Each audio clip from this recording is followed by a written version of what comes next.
abi geldi Murat abi. Sakin ol. Sakin abi. Sakin.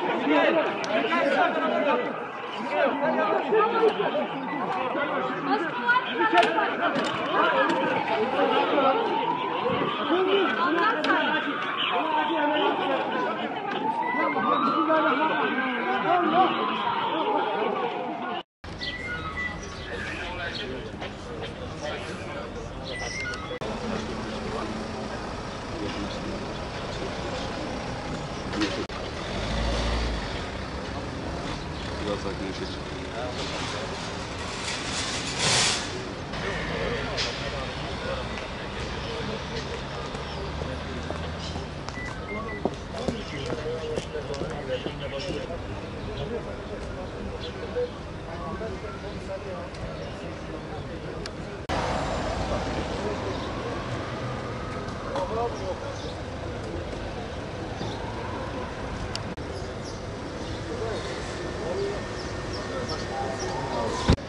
Biraz tam böyle Ya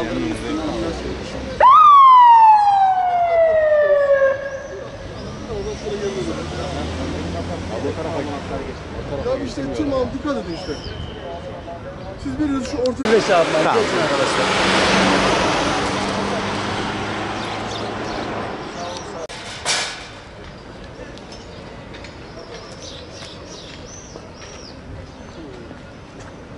otur.